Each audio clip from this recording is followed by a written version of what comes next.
Malam baik Ibu Bapak, Saudara-saudara sekalian dimanapun berada, warga dan sahabat GPIB. Kembali bersama dengan saya dalam program Night Call GPIB pada hari ini Sabtu tanggal 30 Desember 2023. Sedikit lagi kita akan memasuki tahun yang baru 2024. Puji dan syukur kepada Tuhan di masa raya Natal ini. Pada malam ini kita akan bersama merenungkan firman Tuhan yang tertulis dalam Injil Matius pada pasal 3 ayat 7 sampai 12. Jadi warga dan sahabat GPIB, mari kita memohon bimbingan Roh Kudus, kita berdoa. Puji syukur kepada-Mu ya Tuhan yang telah menyertai kami dalam kehidupan kami hingga kami boleh tiba di saat ini.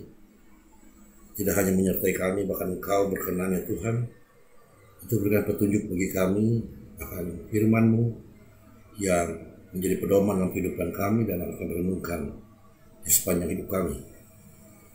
Kuduskanlah kami dengan Roh-Mu ya Bapa. Kami siap untuk menerima dan merenungkan firman-Mu. Dalam nama Kristus Yesus Sang Putra Natal kami berdoa. Amin. Saya Pendeta Henry Victory Sihasale. Saya saat ini melayani di GPIB Jemaat Bethlehem DKI Jakarta. Pembacaan Alkitab kita, warga dan sahabat GPIB, dari Injil Matius pasal 3 ayat 7 sampai 12. Saya baca dari Alkitab terjemahan baru kedua dari Lembaga Alkitab Indonesia. Injil Matius pasal 3 ayat 7 sampai 12. Ketika ia melihat banyak orang Farisi dan orang Saduki datang untuk dibaptis, berkatalah ia kepada mereka, "Hai kamu keturunan ular berbisa, siapakah yang memperingatkan kamu supaya melarikan diri dari murka yang akan datang? Jadi hasilkanlah buah yang sesuai dengan pertobatan. Janganlah mengira bahwa kamu dapat berkata dalam hatimu, Abraham adalah bapa leluhur kami. Karena aku berkata kepadamu, Allah dapat menjadikan anak-anak bagi Abraham dari batu-batu ini. Kapak sudah tersedia pada akar pohon, dan setiap pohon yang tidak menghasilkan buah yang baik akan ditebang ke dalam api. Aku membaptis kamu dengan air sebagai tanda pertobatan. Tetapi ia yang datang kemudian setelah aku lebih berkuasa daripada aku, dan aku tidak layak melepaskan kasutnya. Ia akan membaptiskan kamu dengan Roh Kudus dan dengan api. Alat penampi sudah di tangannya. Ia akan membersihkan tempat pengirikannya dan mengumpulkan gandumnya ke dalam lumbung. Tetapi sekam itu akan dibakarnya dalam api yang tidak terpadamkan." Demikianlah pembacaan Alkitab. Terpujilah Kristus Yesus, Sang Putra Natal. Haleluya. Warga dan sahabat GPIB, warga dan sahabat GPIB dimanapun berada, selamat Natal dan selamat menyongsong tahun baru 2024. Dari firman Tuhan ini, setelah kita baca, ada sebuah pertanyaan. Apakah para orang Farisi dan orang Saduki yang dikatakan oleh Yohanes ular berbisa, atau dalam terjemahan baru pertama ular beludak, itu jadi dibaptis oleh Yohanes Pembaptis? Apakah orang Farisi dan orang Saduki yang dikecam dalam bacaan kita saat ini jadi dibaptis? Kalau kita lihat pada ayatnya yang ke-11, katakan, "Aku membaptis kamu dengan air." Jadi dari sini kita sudah bisa duga bahwa orang Saduki dan orang Farisi yang dikecam oleh Yohanes Pembaptis tetap menerima baptisan Yohanes. Namun ditegaskan oleh Yohanes bahwa baptisan itu adalah tanda pertobatan, dan tanda itu mesti ditindaklanjuti atau tanda itu mesti dihidupi dengan pertobatan. Dan yang dimaksud dengan pertobatan di sini itu terletak pada ayat yang ke-10, bahwa harus menghasilkan buah yang baik. Kapak sudah tersedia pada akar pohon, dan setiap pohon yang tidak menghasilkan buah yang baik akan ditebang dan dibuang ke dalam api.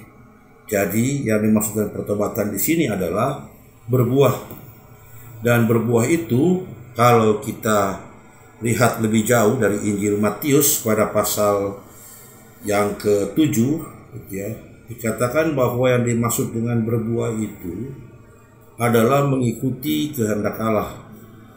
Tuhan Yesus pernah berkata dalam Injil Matius di pasal yang ke-7 itu ya, pada ayatnya yang ke-21 itu, bahwa bukan setiap orang yang berseru kepadaku Tuhan, Tuhan akan masuk ke dalam kerajaan sorga, melainkan dia yang melakukan kehendak Bapakku yang di sorga. Jadi dengan kata lain, kalau tidak berbuah, maka murka Allah tetap ada di atas mereka yang sudah dibaptis. Warga dan sahabat GPIB dimanapun berada, di jemaat atau dalam persekutuan yang mana kebanyakan diisi oleh orang-orang yang sudah dibaptis, kita pun sering menjumpai kenyataan bahwa meski sudah dibaptis, namun hanya sedikit dari orang yang sudah dibaptis itu yang mau berbuah. Dan kita melihat bahwa yang dimaksud dengan berbuah itu adalah salah satu bentuknya adalah berbagi. Bisa berbagi perhatian, bisa berbagi perasaan, bisa berbagi pengetahuan, bisa berbagi berkat, berbagi kasih sayang, maupun berbagi sukacita serta pelayanan. Terkadang kita prihatin bahwa dalam persekutuan itu terdapat virus yang menjangkit dalam pelayanannya. Yang saya maksudkan virus ini adalah virus 4L. Lu lagi. Artinya yang melayani hanya itu-itu saja. Nah, mengapa kenyataan ini bisa terjadi? Dari sekian banyak faktor penyebab, salah satunya yang cukup berpengaruh signifikan adalah karena masih enggannya atau masih setengah hatinya para pelayan senior untuk berbagi peran pada warga jemaat dalam ruang pelayanan. Akibatnya, muncul dalam diri warga jemaat rasa tertolak, merasa tidak diterima, atau merasa tidak dipercaya bagi warga jemaat untuk terlibat dalam pelayanan. Hal ini yang membuat mandeknya atau stagnannya regenerasi pelayanan di gereja.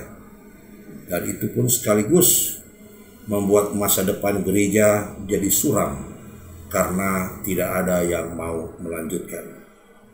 Dengan demikian, warga dan sahabat GPIB dimanapun berada, pesan penting bagi kita saat ini bahwa hidup yang dikehendaki Tuhan bagi anak-anaknya yang telah menerima tanda keselamatan adalah hidup yang berbuah. Dan hidup yang berbuah itu adalah hidup yang mau berbagi. Karena dengan berbagi, berkat Tuhan tidak hanya dinikmati oleh kita sendiri, namun dinikmati juga oleh orang-orang di sekitar kita. Dengan berbagi, berkat Tuhan tidak hanya dinikmati di masa sekarang, namun dinikmati juga di masa mendatang. Demikian firman Tuhan yang dapat kita renungkan dalam kehidupan kita sepanjang waktu.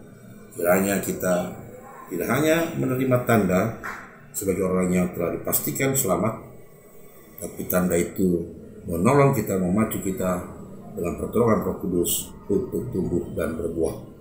Mari kita berdoa. Bapa di surga, dalam kasih Tuhan Yesus, kami bersyukur kami telah disapa oleh firman-Mu, dan Roh Kudus-Mu kiranya tetap ada di dalam hati dan pikiran kami untuk mengajarkan kami akan firman Tuhan dan kebenarannya, dan memampukan kami untuk melakukannya. Tuhan menolong kami bersama keluarga kami dalam istirahat kami di malam ini, dan kami menjalani waktu-waktu yang Tuhan anugerahkan bagi kami. Sebentar lagi kami akan menyongsong tahun baru. Kami percaya itulah tahun rahmat Tuhan, dan apa yang telah kami lewati sampai pada saat ini tahun 2023 ini pun adalah rahmat Tuhan. Ajarlah kami ya Tuhan untuk bersyukur, ajarlah kami ya Tuhan untuk melihat kasih dan kasih karunia Tuhan, kasih dan karya Tuhan di sepanjang kehidupan kami sampai pada saat ini, sehingga itu yang menjadi bekal kami untuk melangkah di waktu yang mendatang. Sebagaimana yang Engkau katakan dalam firman pada saat ini, ajarlah kami untuk terus berbuah dengan berbagi dengan segala yang baik yang Tuhan limpahkan bagi kami. Kami bagi itu bagi orang-orang di sekitar kami, baik di keluarga, baik di gereja dalam persekutuan maupun dengan sesama kami di dunia ini. Pelihara kami ya Tuhan dalam kasih Tuhan Yesus Sang Putra Natal. Pelihara keluarga kami di dalam kasih Tuhan Yesus Sang Putra Natal. Pelihara persekutuan kami ya Tuhan di dalam kasih Tuhan Yesus Sang Putra Natal. Juga pelihara masyarakat bangsa dan negara kami dan dunia ini dalam kasih kuasa Tuhan Yesus Sang Putra Natal. Inilah permohonan kami, menaikkan kepada Bapa di sorga dengan pimpinan Roh Kudus kami berdoa dalam nama Yesus Kristus Sang Putra Natal. Amin. Warga dan sahabat GPIB dimanapun berada, demikianlah Night Call GPIB pada saat ini. Selamat menyongsong tahun 2024 dan selamat Natal. Kiranya kasih karunia Tuhan Yesus Sang Putra Natal memenuhi kehidupan kita dan keluarga kita, gereja dan masyarakat kita. Malam baik. Tuhan beserta selalu.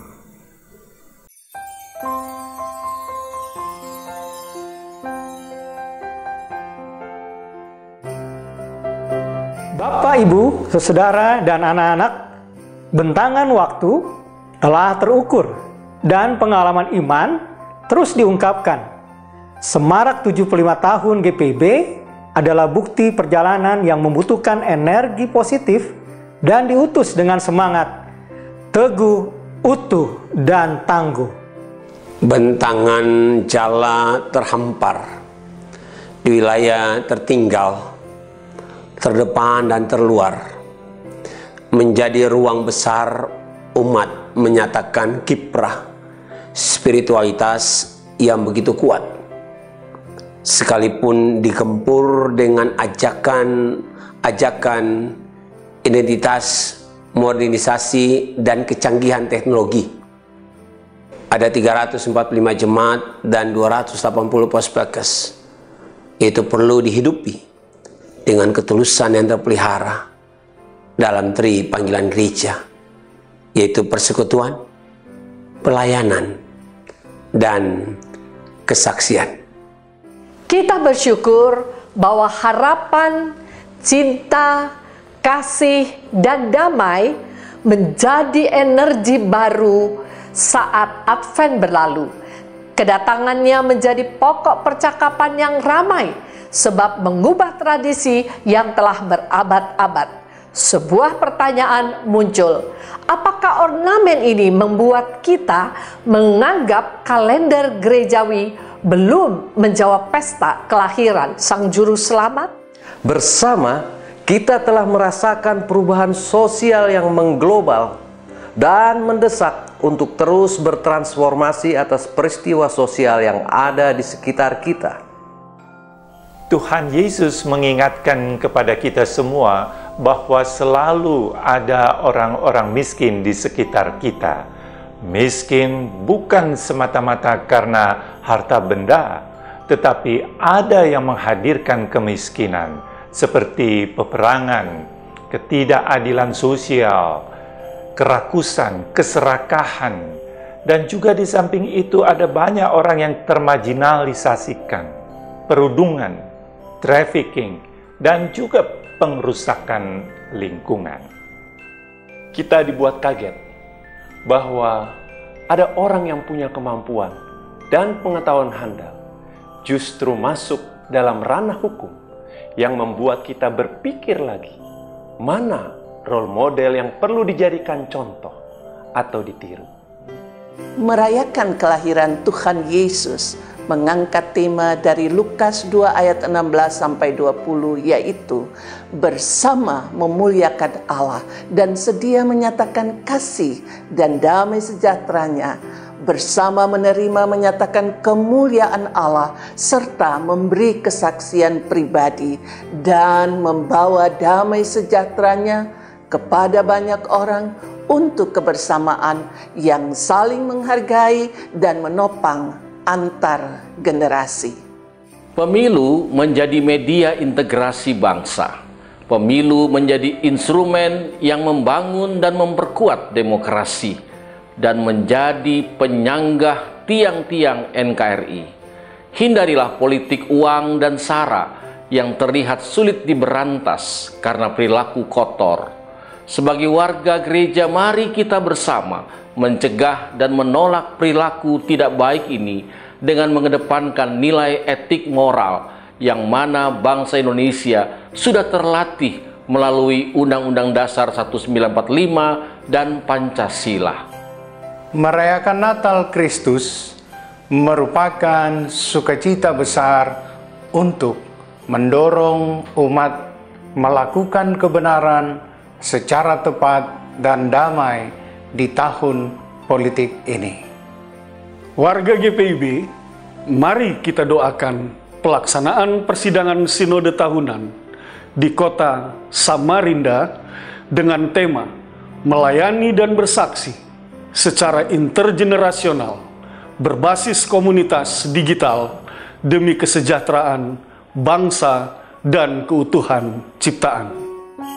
Biarlah dunia merasakan damai sejahtera Tuhan atas persekutuan kita yang melayani dengan kasih Tuhan Yesus Kristus, sekaligus menjadi kesaksian indah sebagai pribadi yang sudah diselamatkan. Selamat Hari Natal 2023, nikmati tahun rahmat Tuhan 2024. Soli Deo Gloria.